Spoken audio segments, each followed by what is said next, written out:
do a whole lot today other than my doctor's appointment and coming home. Thankfully, I happened to have an issue the day that there was a tech in town, which I know a lot of people live in towns that there's like a dedicated tech there all the time. Well, in Juneau, most of the time we have a tech here maybe 3 days a month, and that's at the last weekend of the month. So I'm like, oh great, I just missed him. You know, I have to wait a whole month to figure out what's going on. Well, he emailed me this morning and said, by the way, we've got, I don't remember the guy's name, it is in town. If he has time in his schedule, he'll come by. He'll call you. He said that he had time to come by, so I'm happy. Turns out the extra movement and weird movement is from a broken bearing in the tilt mechanism.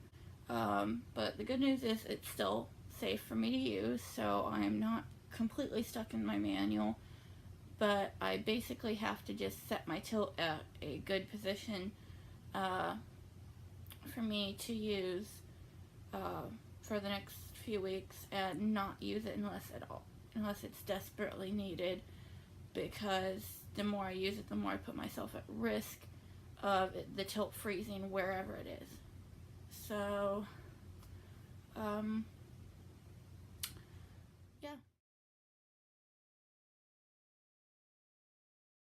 It's bedtime for me.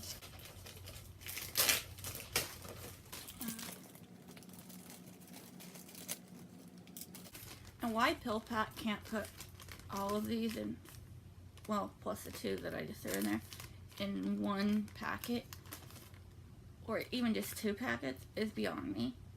But Pill Pac, you are a lifesaver.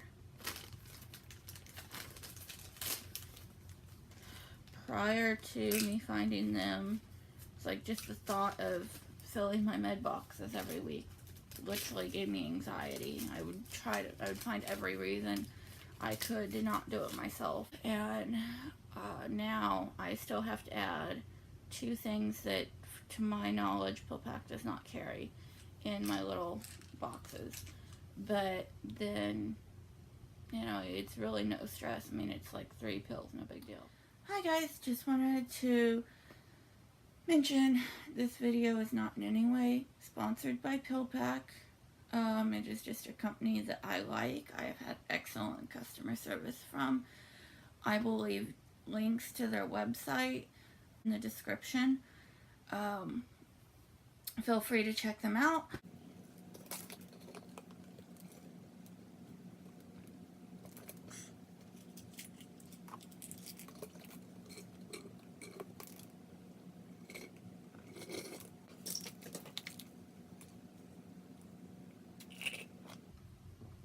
And some of you might be wondering why I use a straw in my Gatorade bottle. I didn't used to, but one of my fellow Chiarians, I was chatting with one day online, and they made a comment to me about using a straw, and I told her I hadn't heard anything about that. And I mean, I know when I had my decompression back in 2007, my Chiari specialist and surgeon basically told me no roller coasters, and due to your surgery you will not be able to be in the military ever. I was not given any other restrictions. I do not lean my head back like this. The reason for me not leaning my head back prior to finding out that it was an actual no-no is if I lean my head back, I actually get very, very dizzy. Which is why I just personally stopped doing it. If I'm trying to rinse my hair, I lean this way. If I have to lean, I arch my back. I, however, just found out that it apparently is a no-no. Which, and of course, not leaning my head back this way is the reason that I use a straw. Because instead of drinking, you can just sit and use a straw. as a result of the talk with my friend, who, since I don't have her permission, I'm not naming names. If you're watching, you know who you are.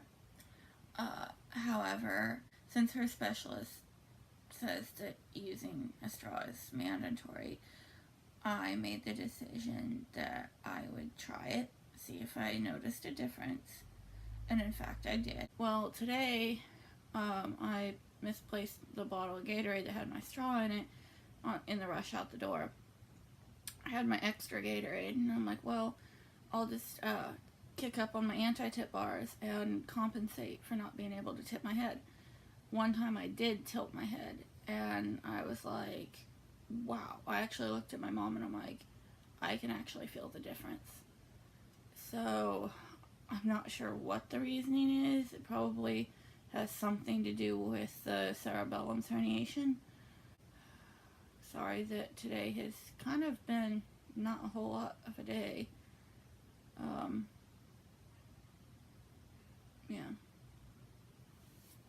Have a good night, guys.